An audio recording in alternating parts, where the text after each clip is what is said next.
We all are intrigued by mythology, be it our Indian mythology, with ever engaging tales from Mahabharata and Ramayana, and same goes for Greek mythology. Today, let me share with you an interesting tale from Greek mythology. From the very beginning, humans had trouble with the gods. Most gods thought of humans as toys, but some gods found themselves interested in the human race. Prometheus, a titan of Greek mythology, was one of such god. A champion of mankind known for his intelligence, who stole fire from Zeus, the sky and thunder god. He stole fire from Zeus and the gods and gave it to mortals. Zeus was very disappointed at mankind. He decided he was not going to give mankind the most important tool, fire. Without fire, humans were not going to last very long. Zeus was furious. He ordered his son Hermes that Prometheus be chained to a rock as punishment for stealing his lightning bolt and for going behind his back to help the humans. Zeus even sent an eagle to nibble at poor Prometheus' body. It was quite a punishment for a god who had only tried to help mankind. But he had defied Zeus, and that was what made Zeus so angry.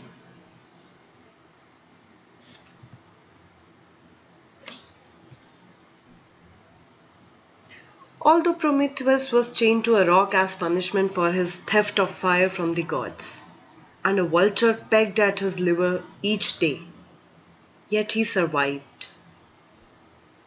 Can you guess why?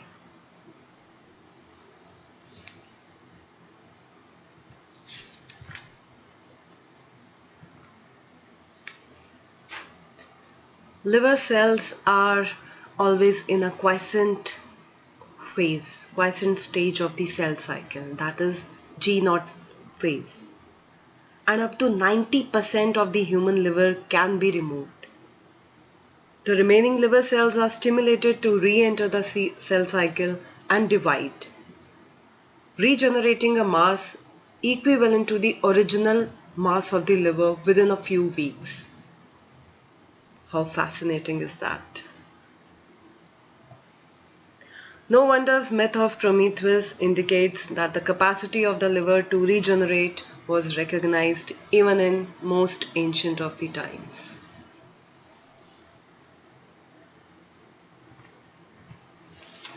So,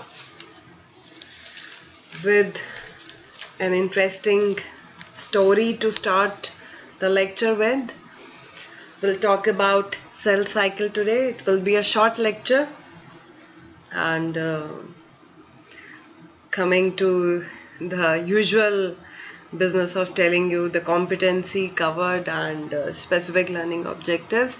So the competency may seem somewhat misfit to you here, but this forms the basis of a couple of lectures that I'm going to take after this particular lecture. So BI 10.1 is the competency we'll be covering in this and the next lecture. For today's class, your specific learning objectives are that you should be able to describe cell cycle, the various phases of cell cycle, and the various checkpoints that regulate cell cycle, the various genes and their protein products. Okay. So this figure here, it shows you the cell cycle of eukaryotes, which consists of 4 phases as shown in the figure, G1S, G2, M. Right. So the first 3 phases, that is G1, S and G2, they constitute interphase. I believe that you know this by your, +2 knowledge that there is an interphase and a M phase or mitotic phase. Cells spend most of their time in these three phases, G1, S and G2, carrying out their normal metabolic activities.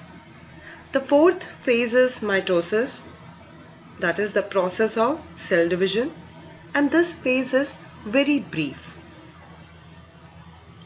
The first phase of the cycle, G1, that is the first gap phase, is the most variable in length. It is almost like a waiting period. Late in G1, the cells prepare to duplicate their chromosomes, for example by producing nucleotide precursors. So we can say the cell is preparing for DNA synthesis in G1 phase. When a cell in G0, that is the quiescent phase, begins to divide again, it re-enters the division cycle through the G1 phase, as you can appreciate in the figure also. In the second or S phase, DNA replicates. Nucleosomes disassemble as the replication forks advance. Throughout S phase, the synthesis of histones and other proteins associated with DNA is markedly increased. The amount of DNA and histones both double and chromosomes are duplicated. Histones complex with DNA and nucleosomes are formed very rapidly behind the advancing replication forks. So if I sum up S phase or synthetic phase, we can say that the DNA is replicated to produce copies for both daughter cells. Now in the G2 phase, I hope by now you appreciate this G stands for gap. So in G2 phase, new proteins are synthesized and the cell approximately doubles in size. So during the third phase of the cycle, that is G2 phase or the second gap phase, the cells prepare to divide and synthesize tubulin for construction of the microtubules of the spindle apparatus. Finally, division occurs in the brief mitotic or M phase. In the M phase or mitosis, the maternal nuclear envelope breaks down. Paired chromosomes are pulled up to opposite poles of the cell. Each set of daughter chromosomes is surrounded by a newly formed nuclear envelope, and cytokinesis pinches the cell in half, producing two daughter cells. In embryonic or rapidly proliferating tissue, each daughter cell divides again, but only after a waiting period, that is G1. In cultured animal cells, the entire process takes about 24 hours. So, following mitosis, some cells re-enter G1, repeatedly going through the phases of the cell cycle and dividing. Other cells arrest in the cycle after mitosis, never to divide again. Or they enter an extended G1 phase, sometimes called as G0.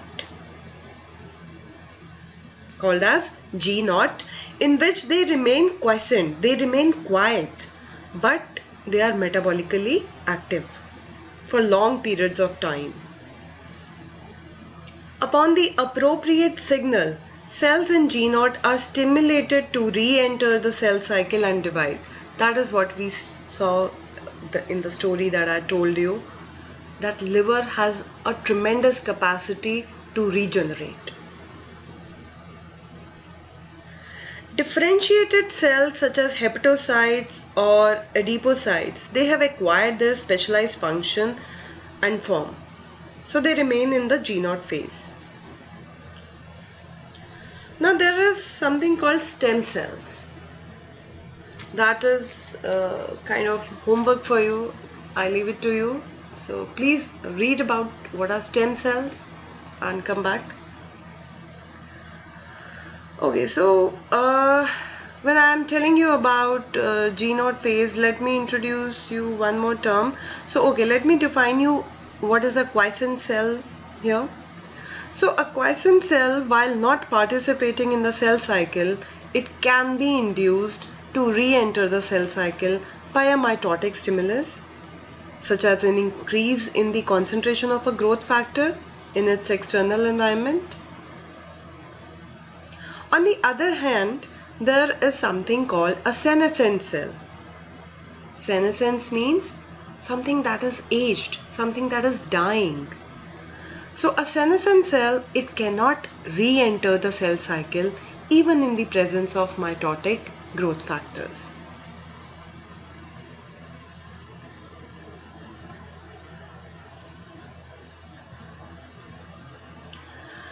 Now this figure here shows you the durations in hours of the 4 stages of a eukaryotic cell cycle. Of course, the stages, the durations vary, but those shown here are very typical. As you can see, G1 phase is the longest, the waiting period. A new thing that you see in this figure is the restriction point. Can you read that? A cell that passes this point is committed to pass into S phase. So it is almost like, you know, a security door at the right at the entrance of the building. So once you enter, you can just roam around in the whole premises of the building. But if you cannot cross this, you just cannot enter the S phase, right? So restriction point is the point beyond which cells irrevocably proceed into the S or DNA synthesis phase.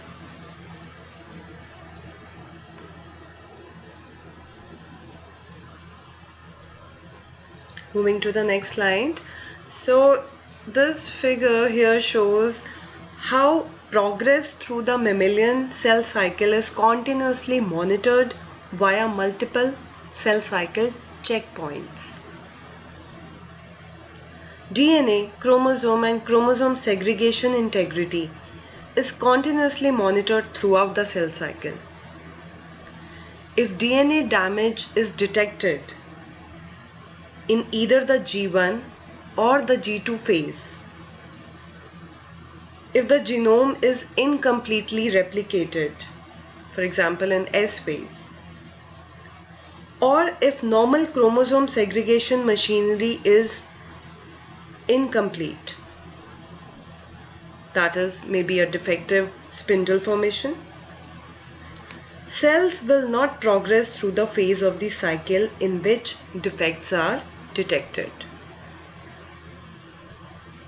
In some cases, if the damage cannot be repaired, such cells undergo programmed cell death or apoptosis.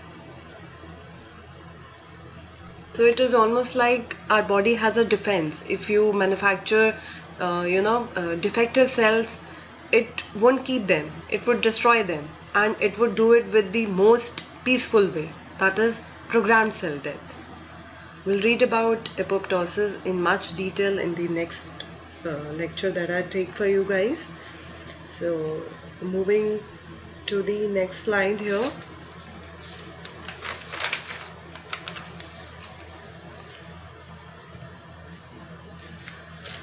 Now the timing of the cell cycle is controlled by a family of protein kinases with activities that change in response to cellular signals.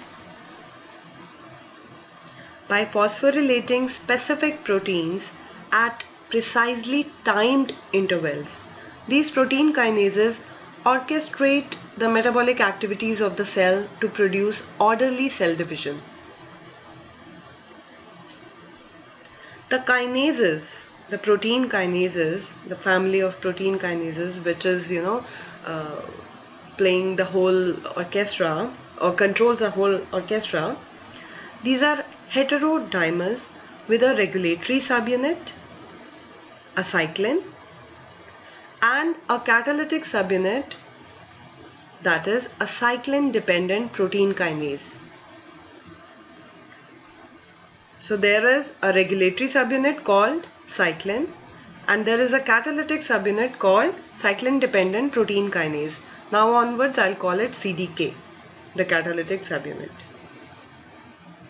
In the absence of the cyclin, the catalytic subunit is virtually inactive.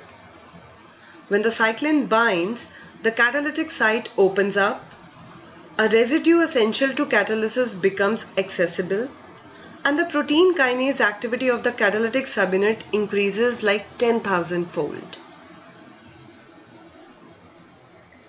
Animal cells have at least 10 different cyclins designated A, B and so forth, and at least 8 CDKs, CDK1 through CDK8, which act in various combinations at specific points in the cell cycle. In a population of animal cells undergoing synchronous division, some CDK activities show striking oscillations.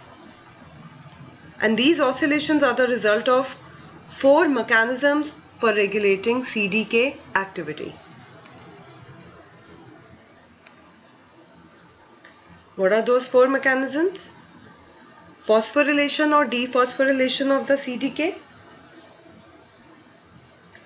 controlled degradation of the cyclin subunit, periodic synthesis of CDKs and cyclins, and last but not the least, and shown in this figure, action of specific CDK inhibiting proteins, CKI. So if you can see, cyclin and CDK, they are 2 subunits of a heterodimer, and when they are in, acting in sync, they form an active complex. When a CDK inhibitor protein comes, it makes the complex inactive. We'll see about these 4 mechanisms in detail in subsequent slides. Now, the precisely timed activation and inactivation of series of CDKs produces signals serving as a master clock that orchestrates the events in normal cell division and ensures that one stage is completed before the next begins. As you can appreciate in this figure, this varying thickness, there is varying thickness. The thickness of the various colored lines in the given figure is indicative of the extent of activity. Cyclin D levels rise in late G1 phase and allow progression beyond restriction point, the point beyond which cells irrevocably proceed into the S phase. The D cyclins activate CDK4 and CDK6. These 2 kinases are also synthesized during G1 in cells undergoing active division. The D cyclins and CDK4 and 6 are nuclear proteins that assemble as a complex in late G1 phase, and the complex is an active serine threonine protein kinase. Now, one substrate for this kinase is the retinoblastoma or RB protein. Retinoblastoma protein or RB protein. RB is a cell cycle regulator because it binds to and inactivates a transcription factor E2F necessary for the transcription of certain genes like histone genes, DNA replication protein, etc. So RB is a cell cycle regulator because it binds to and inactivates a transcription factor E2F, which is necessary for transcription of certain genes, which are again needed for progression from G1 to S phase. Now what happens? The phosphorylation of RB by CDK4 or CDK6 results in the release of E2F from RB mediated transcription repression. Thus gene activation ensues and cell cycle progression takes place. It must be a bit confusing right now. In subsequent slides, we'll try understand this and what are transcription factors and what are growth factors. So be a little patient. Other cyclins and CDKs are involved in different aspects of cell cycle progression. Cyclin E and CDK2. They form a complex in late G1. Cyclin E is rapidly degraded and the released CDK2 then forms a complex with cyclin A. This sequence is necessary for the initiation of DNA synthesis in S phase. A complex between cyclin B and CDK1 is rate limiting for the G to M transition in eukaryotic cells.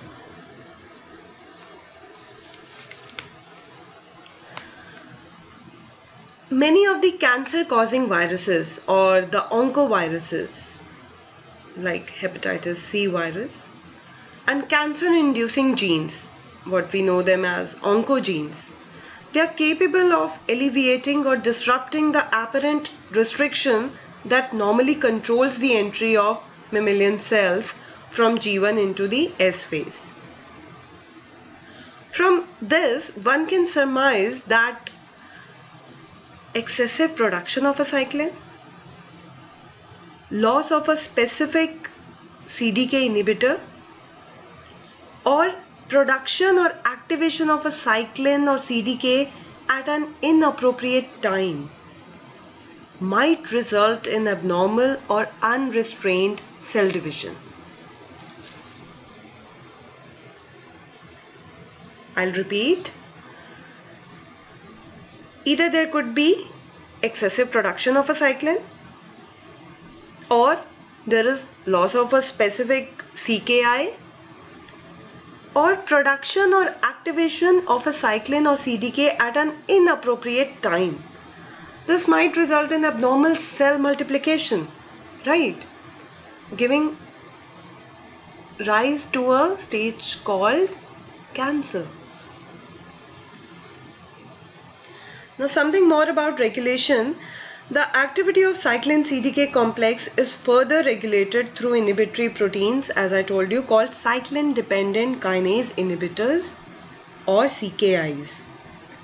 CKIs slow cell cycle progression by binding and inhibiting the CDK cyclin complexes.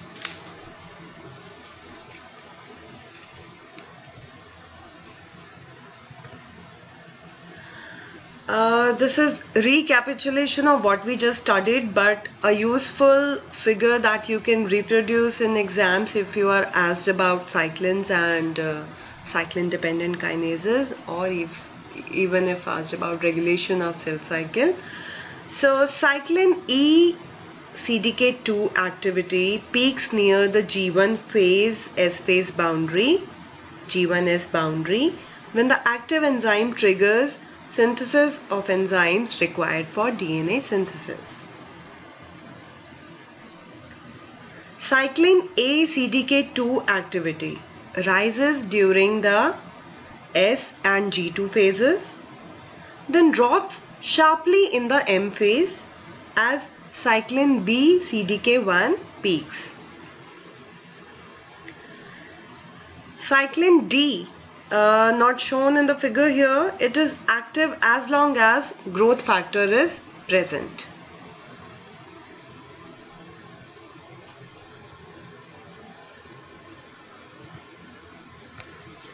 Okay, so along with that figure that you just saw in the last slide, this is the table that you can reproduce. So it gives you cyclin and the cyclin dependent kinase. It mentions the complex that is formed and what is its function. You have to memorize this.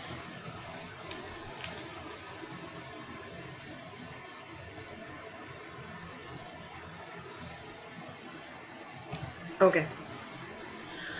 So I think I told you briefly about how do we regulate cell cycle, of course through activity of regulating the activity of CDK, but I think you need to delve into some more detail of how CDK activity is regulated. So there are 4 mechanisms. Let me enumerate them for you.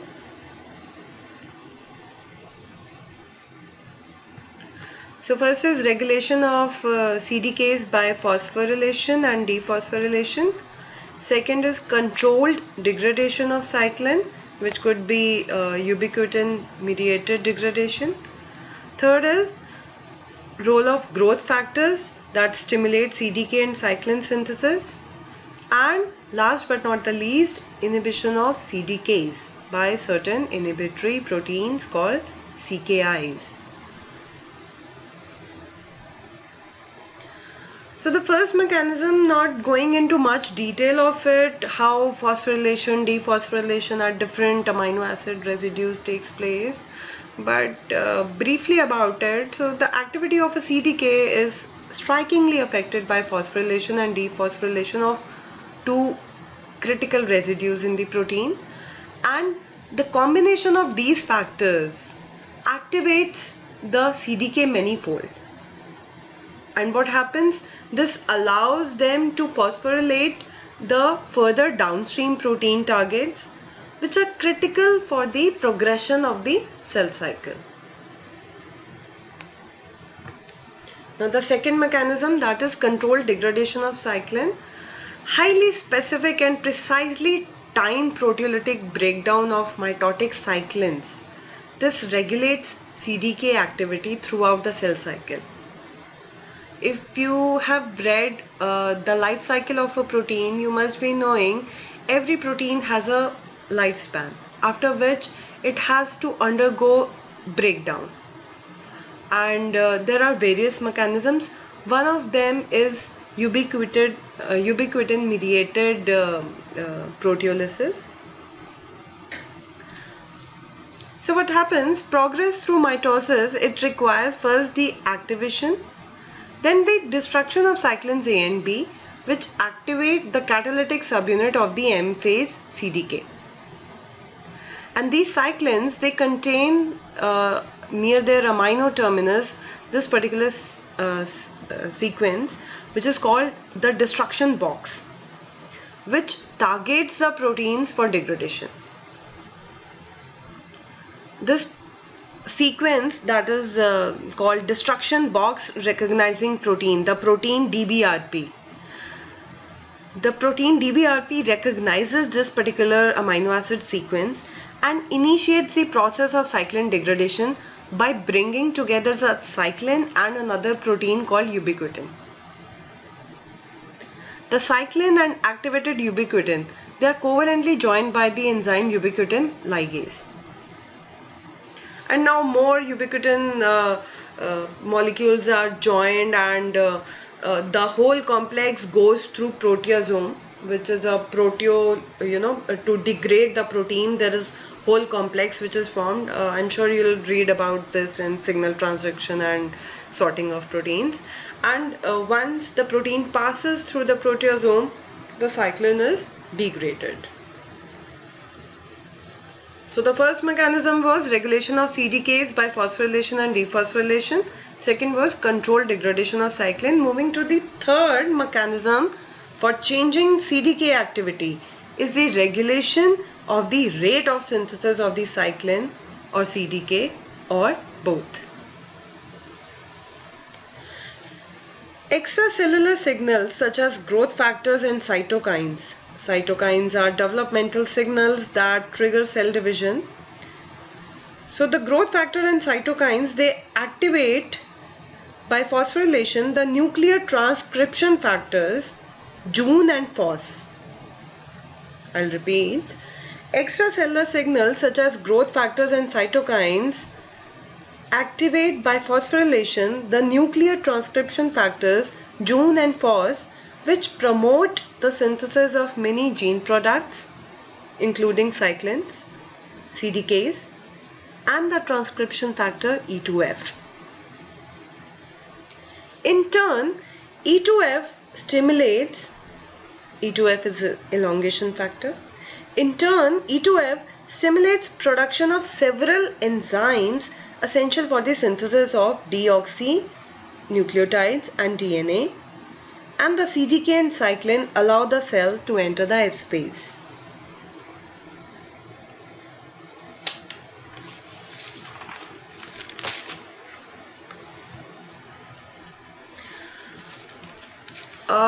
I think you need to know certain terms here before actually you can get this. So growth factors, growth factor receptors, signal transduction proteins, transcription factors. Before I tell you what these three terms mean and their significance, of course, I need to introduce you to few new terms which you probably have not read before. First is proto-oncogene. I'll repeat, proto-oncogene. A proto-oncogene is a normal cellular gene which, when mutated, can give rise to a product that stimulates the growth of cells, contributing to the development of cancer. Now, what is an oncogene? Oncogene is a mutated proto-oncogene whose protein product is involved in the transformation of a normal cell to a cancer cell. So you can see proto-oncogene is a stage prior to oncogene, isn't it? Okay. Next term is signal transduction. So what happens in multicellular organisms, cells with different functions exchange a wide variety of signals. Animal cells exchange information about the concentrations of ions and glucose in extracellular fluids. The interdependent metabolic activity is taking place in different tissues. In all these cases, the signal represents information that is detected by specific receptors and converted to a cellular response, which always involves a chemical process. This conversion of information into a chemical change is called signal transduction. And if you can just think in your mind, it's a universal property of all living cells.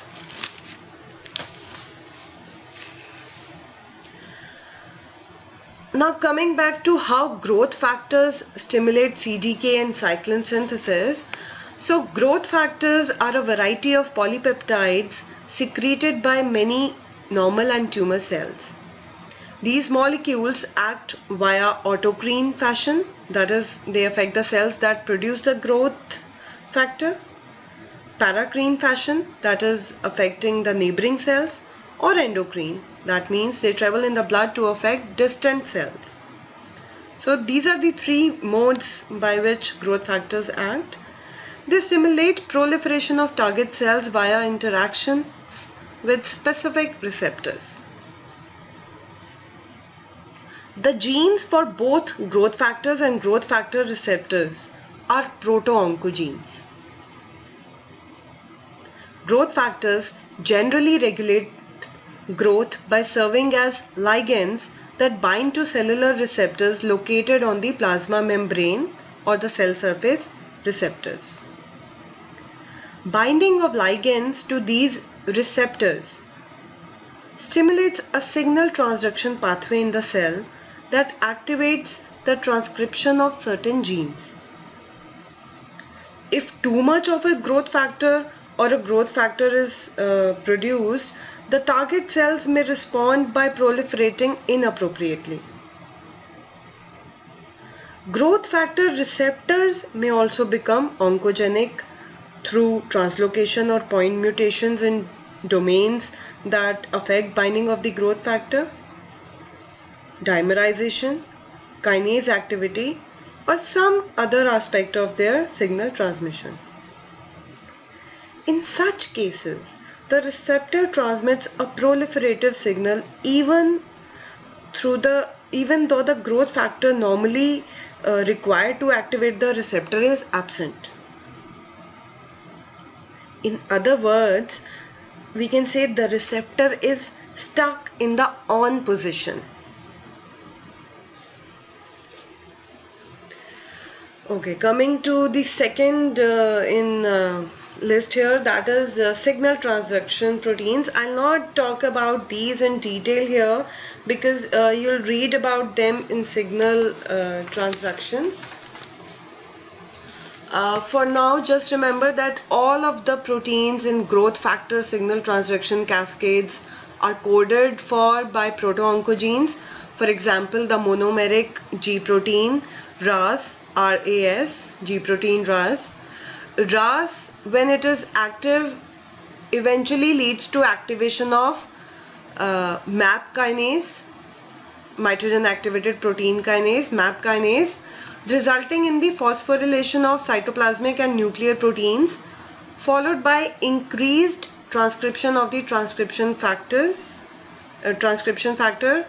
proto-oncogenes, and phosphorylation of nuclear transcription factors Jun and Phos, and thus the activity of the transcription factor E2F is increased, which promotes synthesis of several enzymes essential for DNA synthesis. To summarize this, we can say that the net result of alterations in the expression of transcription factor is the increased production of the proteins that carry out the processes required for proliferation.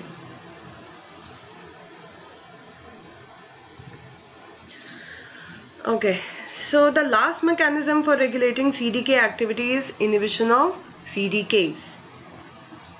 Finally, specific protein inhibitors bind to and activate specific one such protein is P21. Let's see how.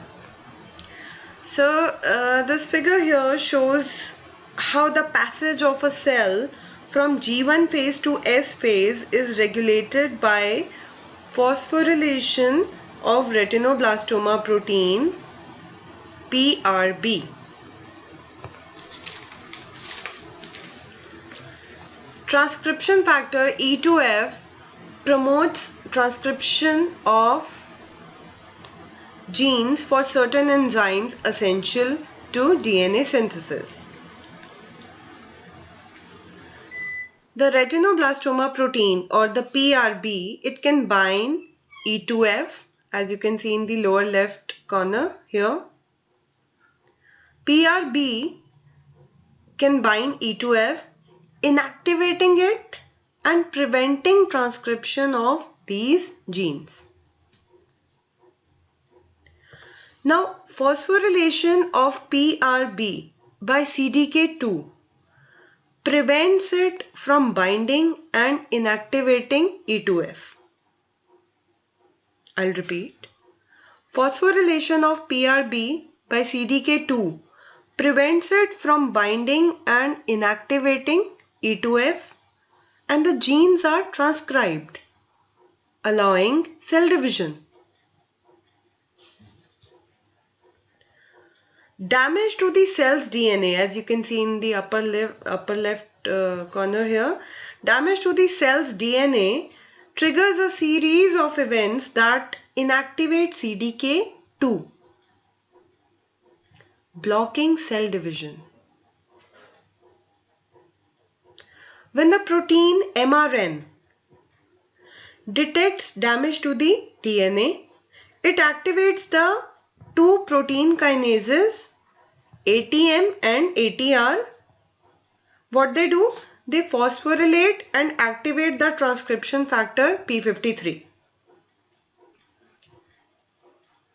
Active P53 promotes the synthesis of another protein called P21, an inhibitor of CDK2. Now, inhibition of CDK2 stops the phosphorylation of PRB, which therefore continues to bind and inhibit E2F. With E2F inactivated, Genes essential to cell division are not transcribed and cell division is blocked. When DNA has been repaired, this inhibition is released and the cell divides.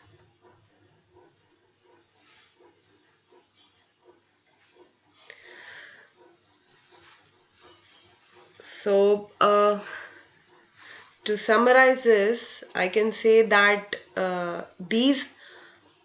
what we just read in the last 4-5 slides, these 4 control mechanisms, they modulate the activity of specific CDKs that in turn control whether a cell will divide, differentiate, become permanently quiescent, or begin a new cycle of division after a period of quiescence.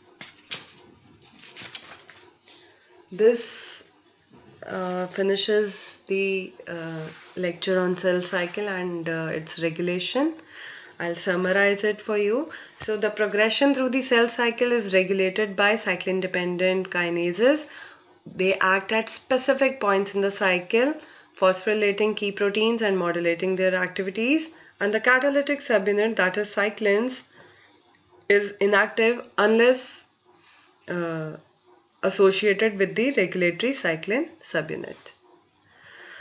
Activity of a cyclin CDK complex changes during the cell cycle, as we saw, through differential synthesis of CDKs, specific degradation of the cyclin, phosphorylation and dephosphorylation mechanisms, and binding of inhibitory proteins, that is CKIs, to specific cyclin CDK complexes. And among the targets phosphorylated by cyclin CDKs are proteins of the nuclear envelope and proteins required for cytokinesis and DNA repair.